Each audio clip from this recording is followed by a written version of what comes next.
then I don't remember the rest. That can be our intro. Welcome to Let's Be Real with Taylor Jones. I'm going to add that to the part. All right, do it. All right. Today I have my very best friend, Addison Golden. Hey, no guys. longer Bratcher, which we are going to discuss further into this. And yeah, we're just going to be talking today, and I can't wait to hear all the wise things she has to say and literally just have a normal conversation like we literally do every day. That's right. So welcome to the podcast. Round 2. Hello. I'm glad to be here. I'm super excited. Good. I know it's going to be a good conversation coming in from 3 years ago. Yeah, We were nearly in 3. high school or college conversation, and now we're post-college nurses, married, and I have a kid on the way, and you have little Carter who's almost 5 months. So. Yes. Oh my gosh. There's literally so much. All of that we're going to be talking about further, and I'm really excited. Obviously, I'm going to start out the same way I have every single time. So I'm going to ask you what's a piece of advice that's impacted your life. I guess another one that will impact someone else's life. So I gave this question some thought. It's kind of hard for me, obviously, because it's like, what's the best one? But I would say something that I live by, really, or like something that impacted me, probably back in college, was like living or blooming where you're planted. And I feel like that's so like... So, like, whenever you get out of high school, you know, you go straight into college, you go to college, you get your degree, you go straight into your career, you get your career, you might get married, you might have a kid, and it's kind of like that's how we live, you know, our lives coming out. Like, if, you know, that's what society says or whatever stage you're in. But, you know, sometimes we can get caught up in, I'm not in this stage yet, or I'm not where I want to be, but God has you somewhere else. So I really just like giving the motto of like blooming where you're planted, just because wherever God has you, he has you there for a reason, and like he is obviously going to grow you there, and he wants you to grow and learn things in that season before you go to the next. So just enjoy it and enjoy the ride before you get to the next step, because you don't know what's coming then, and you might need to learn in the season that you're in now what you need to know for the next season. So yes. And like sometimes you can get so caught up in what you want to happen next that you're losing gratitude for where you're at right now. And so I think that's so good. You were always so good at that. Like in your seasonness, you were good at embracing that and knowing that something good was going to come from that. And then also like in your season of marriage, you see the blessings from that. And okay, I guess since we're already speaking about it a little bit. So yeah, 3 years ago on the podcast, Addy had spoken about how she like felt God saying that she needed to be single, and she was in a relationship with this guy for a long time. And so yeah, they broke up, and she was just growing in her faith. Behind the scenes, he was growing in his faith too. And here we are, God's blessed her 3 years later, and she's married to that guy.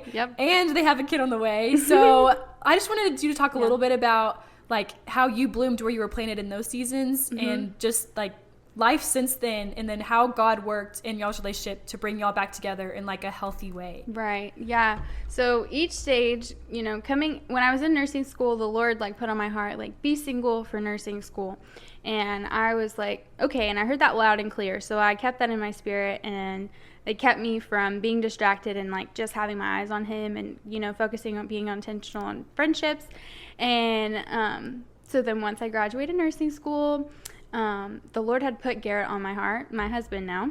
And so I gave him a text on his birthday, and we met up a few days later. And that took a lot. She did not want to text him. She's like, I don't know if this is good. And I was like, but you are getting all these signs. She gets these signs. She was like, he's a UPS driver, and I'm seeing UPS trucks all the time. And then she also was like, you prayed for God to give you a sign, and then you saw like a literal sign. Yes. Something about God saying. It was Garrett, or I had a dream about him, really. Yeah, the dream. It came to me. There was just so many things leading up to this moment. I didn't just go on a whim, you know, because a lot of people can say, oh, you just randomly text your ex. You know, that can be a different story. But this moment, like, I had graduated nursing school. I, you know, was about to move back home for the summer and then start my job in July.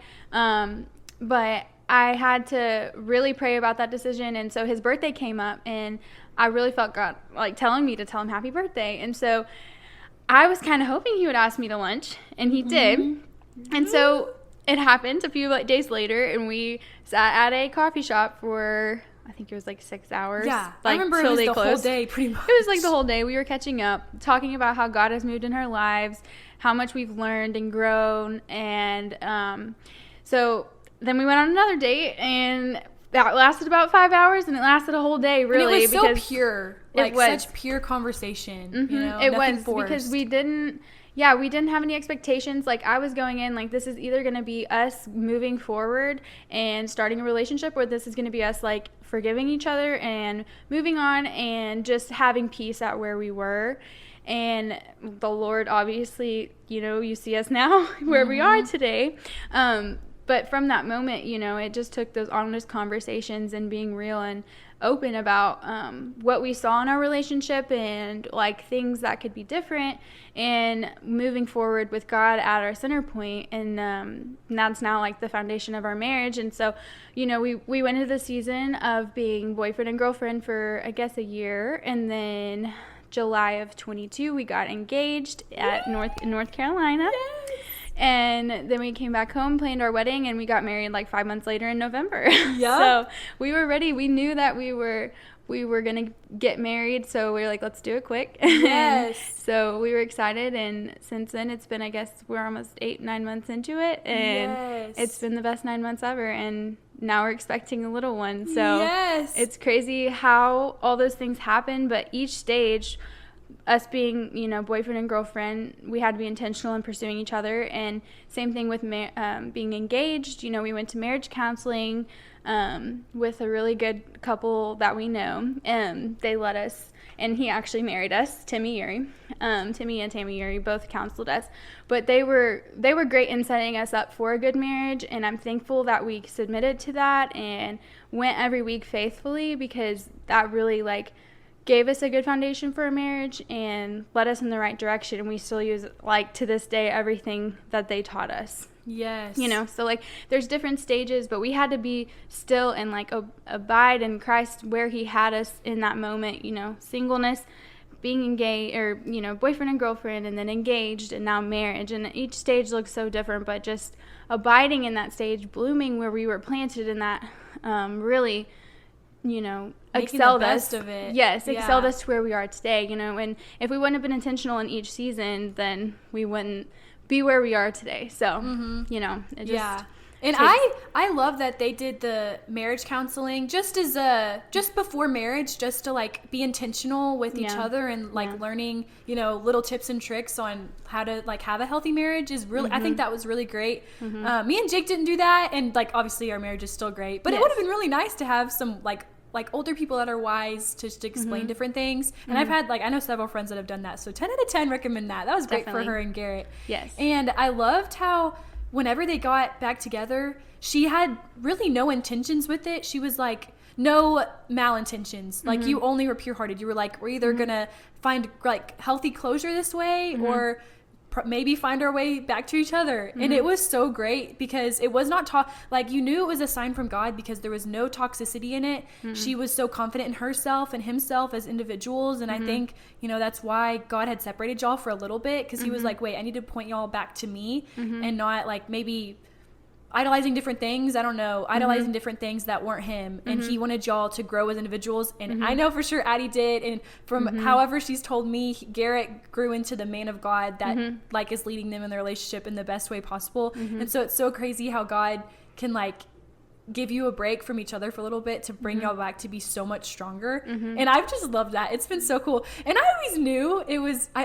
was him. Always. Yeah. Because she like went through the whole grieving process, like when they broke up and everything. And she was like so gracious and like classy about every single thing. And like he was too, like they didn't have like an awful breakup or anything, but it was just so like inspirational to see how she handled her singleness, and just to hear the way she would still speak so kindly about him to me, and just the way she spoke about him. I was like, you never, because there were some guys that would wanted to take you on a date sometimes, but you were not into it, and I was like, you keep talking about this Garrett dude and how he was like, he's not as outgoing as like, you know, Garrett was, and like all this and that. And so I was like, okay, she's still, you know what I mean? This guy is like, he's going to be it. He stands out for sure. And yeah, so then whenever she was like, okay, Taylor, should I go ahead and just text him happy birthday? And I was like, you better do it. Like right now, you better do it. And so she did it, and God's so faithful, and every road pointed to him. It was so easy once they got back together. There was no toxicity, like, or anything. Like it was of God. So,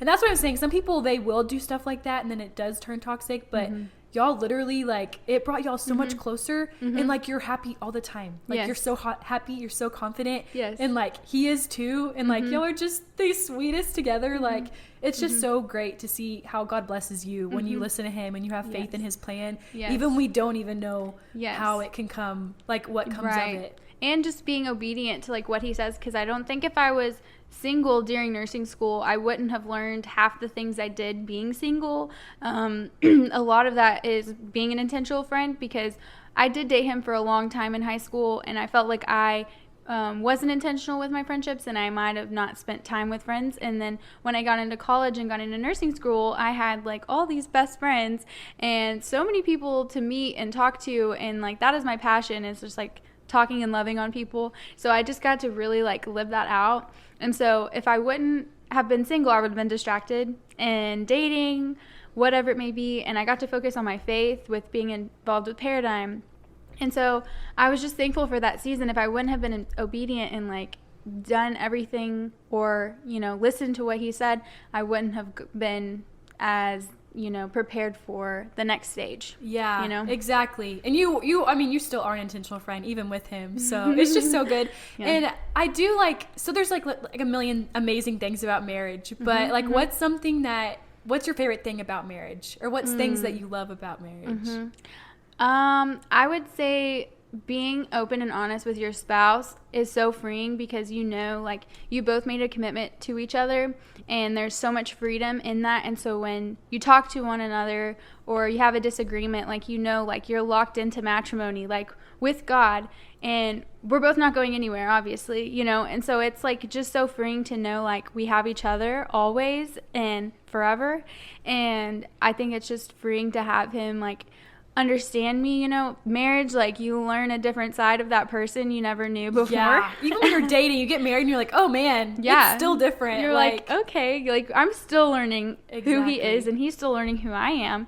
And so every day, you know, we learn another thing about each other. And so it's just fun that he'll love me no matter what, and I will love him no matter what, you know, because we're constantly pursuing each other and being intentional about things. And so I think that's my favorite part, is just being free in the relationship to just talk and discuss and be real and honest all the time. And that's what'll make you the strongest. Like, whenever you aren't completely open and honest with your partner, I feel like that's not healthy. Like, they're the person that you can cut all the crap with. You can just say whatever's on your mind and like be completely open and free with that person. Like, that's how it should feel in the relationship. So that's great that y'all do feel that way. Because when people feel like they can't completely be 100% open with their person, then that's not healthy for either one of you. Right. And like, there's like freedom in speaking like things to light. You know what I mean? That's how things get better, is speaking things to light together, like venting and encouraging each other. Like, you know, like there's freedom in speaking openly to each other. So I'm really grateful for y'all, and I'm so glad that y'all found your way back to each other. And it's just so encouraging to other people who may be going through the same thing, just to have hope that God has a plan for whatever season you're in, whether it is to get back with that person, or whether it's to give you closure in your heart or with that person, and to move on to other things that he has in store for your future. So I'm so excited for y'all. Thank you. And speaking of, like, you saying that the breakup, you feel like you end up being able to, like, expand your friendships and be more intentional friendships. How important do you think it is to have, like, genuine, like, encouraging friendships in general? Yeah, for sure. I definitely think it's very important to surround yourself with people who are lifting you up. What's the saying? You are the average of the 5 people you hang around the most. And I've always loved that saying, because it's so true. You start to pick up on habits of people that you didn't think you would ever do, whether it's cussing or talking bad about people. Like, that's a negative way. But if a positive way, if you start hanging out with people that are uplifting you, then you're going to catch on to that as well, and you're going to start being more uplifting and more positive. So I think it's super important, and especially in any stage of life, really. But I think it's definitely, like, being intentional about who you're surrounding yourself with. determines your behavior and how you're going to treat your spouse, how you're going to treat your mom, how you're going to treat your kids, so it goes all the way around. And I just think it's something that we might look past because we're comfortable where we are with our friendships and we don't want to change. And we might be comfortable in the fact that we can tell them anything, but they might not be the best at giving you the most godly advice. So, it's just taking the intentional thought of who are my closest friends, who am I surrounding myself with, and what are they putting into me or, speaking into me. And so I feel like it's super, super important. Yeah. And something that I love about our friendship is that I feel like it is all those things. Like when we get together, we're not sitting there and gossiping about this other girl or like, gossiping in general. Like that's just not our vibe of our friendship. And I love that because that's not God's heart or intention in friendships. Like we literally just have a great time and like we chill together and we have fun together. We always leave feeling like refreshed and like feeling like light. We don't feel heavy. And then if we do need to like turn to each other for prayer and something, we feel more encouraged about the situation and a way to fix it rather than more angry and prideful about a situation. Like that's something that I love. We're not the people that just sit there and gossip. And then I love that we also like encourage each other to take higher roads with things if like we're upset about different things. Like I like that we don't encourage each other in our pride. Like we don't encourage each other in that. Yes. And then I feel like we also try to like we're intentional in praying for like each other if we ever need that. Like Addie's like one of the first people I would turn to be like, hey, like I need you right now to help me like turn towards God. And then also like I'm really grateful that we have a good little friend group, and nursing school really blessed us. We do, and life in general. Like I feel like the more you turn to God and like seek a community that is uplifting and positive, that you will find that like God's definitely blessed both of us and having people in like a community in our life where we feel like encouraged by them.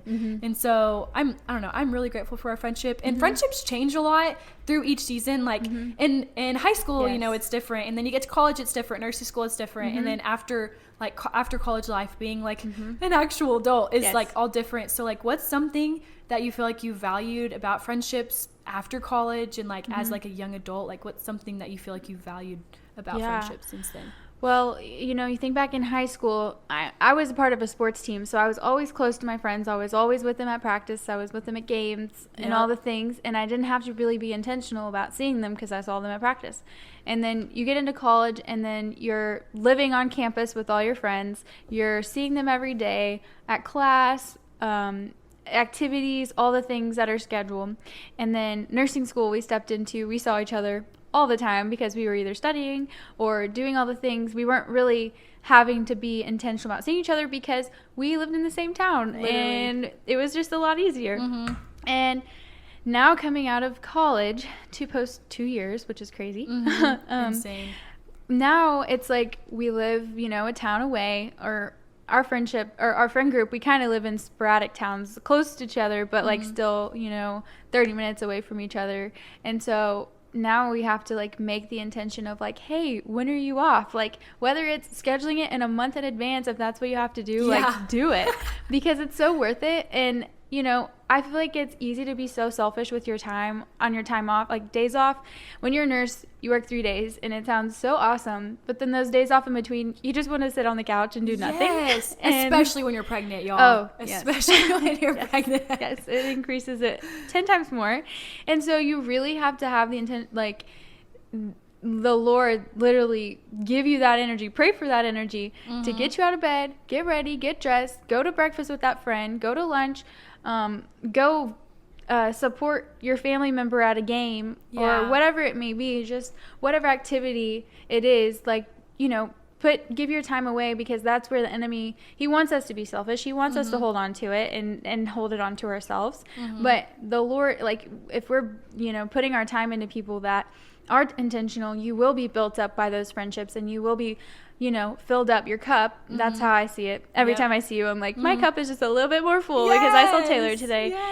So I think that really has gone a long way for me, and looking at it in a different light, and knowing it's not always about me, and I can sleep another day, so it's just like giving each other grace too. Like something that I've loved is that like me and Addy don't get to see each other very often, but like it doesn't make me feel like resentful towards her or bitter Mm-hmm. towards her. Like, we literally still uplift each other and like give each other grace. Like, we text pretty much, we text pretty much every day. Like, we text all the time. Mm-hmm. We don't get to see each other often, but it's not like a high school friendship where it's like people are upset at you and assuming the worst of your heart in every situation. Mm-hmm. Like, we don't ever think that of each other. Like, we literally give each other grace all the time. And we're like, oh, like, we can't hang out that day, but okay, it's fine. We can hang out another day. Like, we're never like upset each other over those things. Like, that's something, and I feel like that comes with maturity too. Like, For sure.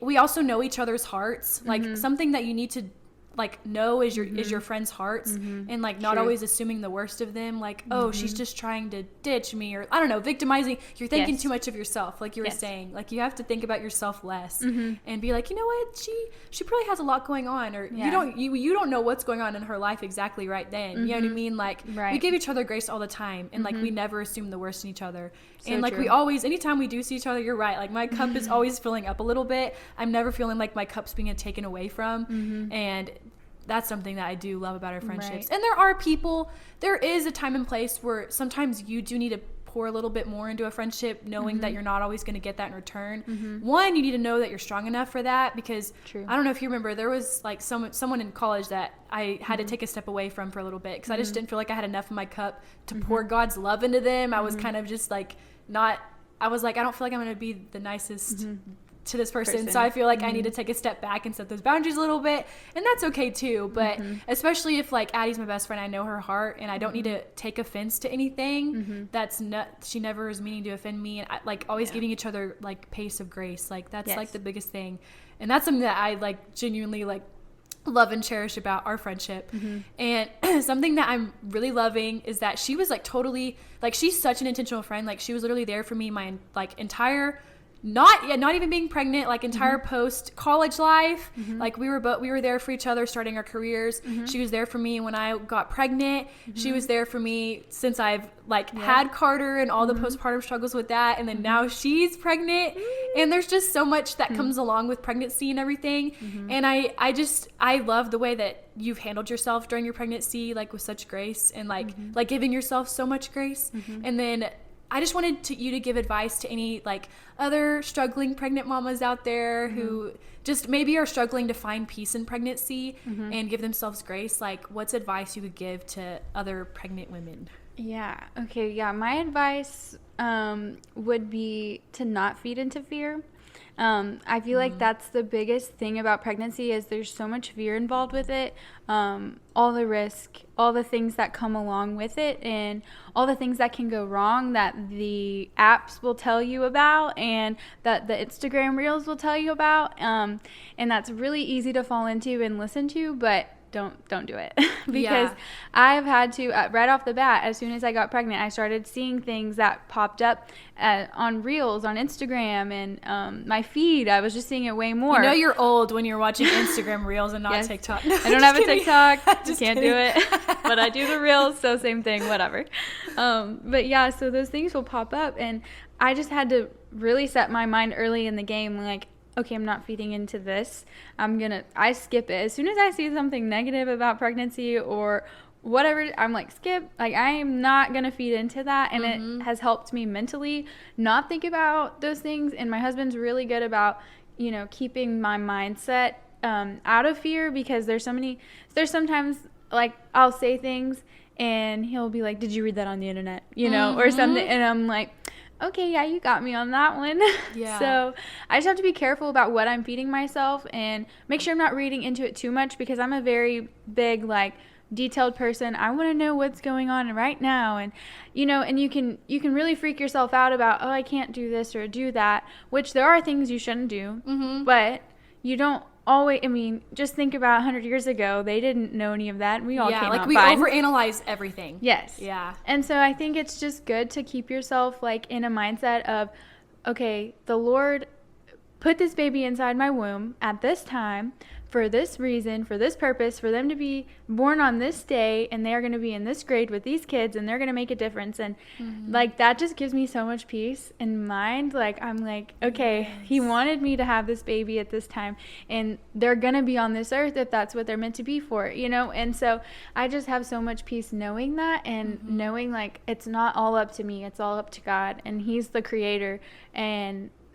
all of this. And that's so good, because I know that, I guess I have two things to say that. Like, I know me and Jake both did struggle in our first which you're in the second trimester now, like, which is crazy. Yes. But I know that me and Jake, the first trimester was a big struggle for us. For some reason, the devil was laying on so much fear into like having a miscarriage. And because I mean, like, it always, whatever could happen or whatever, but like, you don't need to be feeding into that fear. Like, that's the devil trying to put that in your head and like make you fearful. And so I remember my first trimester, that's all I was fearful of. Like, it kind of overtook like some of the positivity of that pregnancy. And I'm so glad I was freed from that in my second trimester. Like, the Lord was like, just like lean on me. Like, I have a plan for you in this baby, and like, I'm good no matter what happens. And that, honestly, like, realizing that, like, the Lord, like, I'm his child, and also my child is his child, and he has protection over both of us.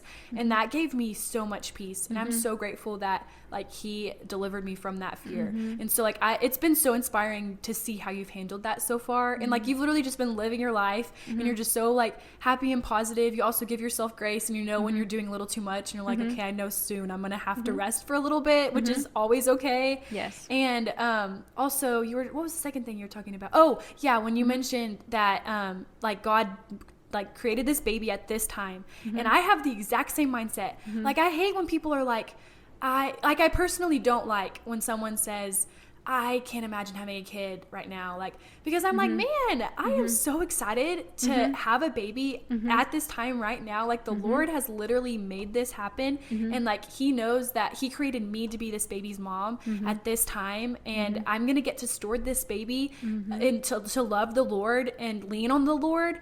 And that's gonna be such a powerful thing that we need in the world right now. Like, there's so many things messed up in the world the entire time the earth has been alive, but Jesus has been alive as well. And like, you need to remind people of that, and not live in that fear. You know what I mean? So that's so good that you said that. I have the exact same mindset with that. Amen. And I'm so grateful that Addie's pregnant right now, and that our babies are gonna be close. They're gonna be like, what, like 11 months apart. That's insane to even think about. I'm just like so excited to see this baby, and we're gonna find out the gender pretty soon. I can't wait. Gender reveal is gonna be like a month and a half. Taylor's gonna be the first to know. So I can't wait. She gave me the free pass to tell Jake too. So whenever I find out, I'm gonna be like, yes, I have someone to talk to. But I just can't wait. Like, I already know you're gonna be a great mom, and I really hope that some of the advice you just gave, or just insight and encouragement you gave, will touch someone. I know it will. And I hope people like are like receive what she just said, because everything is so good. Like, it's so good to have a posture of gratitude, and like, God, like, you have to like receive God's peace in your life over anything, pregnancy, postpartum, like getting into a relationship with someone, having a new friendship with someone, like like anything in your life, literally anything. To have like a posture of gratitude is like the best thing you could have. And we, like I said, like, we've gone through, she's been there through pretty much everything. And we both started our careers the same year, and as nurses. And so there's a lot of highs and lows with that in general. And I actually spoke to Jake a little bit about like, what's a struggle in your career so far, and like, what's like been the blessing. And I wanted to ask you too, like, from your perspective, like, what's something that you feel like you have struggled with in your career so far, and then like, what's a blessing of your career so far? Yeah, for sure. So I work at Harris as a nurse, and I work 3 days a week. We work at the same hospital. We do. So fun. I'm in resource pool. I float around kind of everywhere. I haven't been in Taylorsville in a long time. I'm really mad about it, but whatever. And so, you know, being a nurse, it can be very tiring. When you first start off as a nurse, you're on this high of just everything that you've accomplished in nursing school and how far you came. You're just on this high of like, I have worked so hard for this. And once you kind of start getting into the groove of, it's probably been a year in, and you're like, okay, I'm a little bit more comfortable. And after a year, I have been on night shift for a year, and then I moved to days in February. And so now I'm on the normal schedule. Praise you, Lord. Lord, thank you. And so I, got comfortable in that. And I think, we can get so complacent in the fact of like, this is a job and I'm just doing my job. But like nursing is so much more than that. It's like, you are like the hands and feet of Jesus, and you are serving these people at their weakest moments, and you're trying to get them better, and you're serving them in every way. And so going to work serving all day can be really draining. And if your cup is empty, you are not serving in the right spirit. And so you might be serving in a selfish manner, like, I am so tired, I'm so hungry, I do not even have time to sit here and like, listen to this story, or you're going to get them another juice. It's the small things, and you're just like, you have to turn to God and be like, Lord, forgive me for being selfish today. Like, this job is for me to serve you and your people, and I don't want to take it for granted, because we can. And I feel like when you have a break from your job and you come back, you're like even more grateful for it, because you're seeing what you've been kind of missing. Like, you kind of miss that fulfillment of your job. And I don't find my fulfillment in my job, but I find gratification in seeing people get better from where they were like a week ago. So I think the hardest struggle is just not being selfish and serving with a gracious heart, a kind heart. And there's really some people out there that really want to push your buttons, but you have to be patient on those days, and you have to be gracious in your speech and not talk back, so it's a struggle. That has definitely been a struggle for sure. Just every morning I have to reset my mind, be like, Lord, fill my cup up. I always play like Christian music on the way to get myself fueled up, because if I don't, I will be walking into work not super happy. And I'm sure I look rude to other people, but to me, I know it's just I'm not being myself and being intentional. And she probably doesn't look rude at all. Like, I feel like Addy's like, oh, I'm sorry. And I'm like, you literally seem fine. Yes, right? But it's just like not me if I'm quiet. Yeah. And so I'll get quiet, but I'm like, Lord, help me get out of this funk. Help me see these people as you see them, and help me to serve them in the best way I can. And I feel like that can literally go for any job that you have. Like, knowing you don't find complete fulfillment in that job, but that's your way of serving the Lord, no matter what it is. No matter if you're behind the computer as a secretary, no matter if you're a janitor, no matter if you're a nurse, a teacher, if you're a president, like literally any job like that is your mission field. And I feel like if you know that in your heart, that, okay, this is God's calling me to this right now, and I make the best of it, and I'm gonna be grateful for it, and I'm gonna serve these people, even though this old man screamed at me 3 times and he doesn't even know what he's saying half the time. I'm gonna serve this man and listen to his story, repeat it over and over, but with a gracious heart and like with a servant's heart. And I already know you're blessing your patients, like, with all that. So I already know that you live that out. Yeah, I know you live that all the time. And especially as nurses, we're literally serving them. So I am super grateful that we both get to be nurses together and go through this, the highs and the lows. Right. And really quick, last question I wanted to ask was, a few people have been asking like how to have peace when they're studying for the NCLEX. And this response honestly response from you can go for any test that anyone is taking that they're super anxious about. Like, how do you feel like you were able to have peace while studying for it, and giving advice to people on that? Yeah, I think this goes back to my pregnancy as well. You have something in the forefront, knowing something's coming, just like you do for this test. I'm either going to pass or I'm going to fail, or I'm going to start this job then, or I'm not going to start now, whenever. So I think this was obviously before the last podcast, but I didn't pass my NCLEX for the first time. I had to take it twice, and I didn't pass until I think it was August. I was supposed to start my job in July, so I started a little bit later, in October. But there's so many things that I can tell you that is a whole testimony in itself. But I will just say that I'll leave it to this, that if God wants you to pass and wants you to be a nurse at this designated time, he will let you pass. And if it's supposed to be the next time, it'll be the next time. And I know if I wouldn't have started in October, I wouldn't have met the people that I met in my residency. Cammie Turner. My bridesmaid, which is crazy. I wouldn't have known her. And I wouldn't have learned the lessons that I have learned. And so that goes, I guess, with any test, is like, I know you want to pass so bad, but like, I'm thankful for that I failed the first time, because it brought me to another, like, a deeper level with God, because I had to trust him in the unknown of, am I going to still have my job?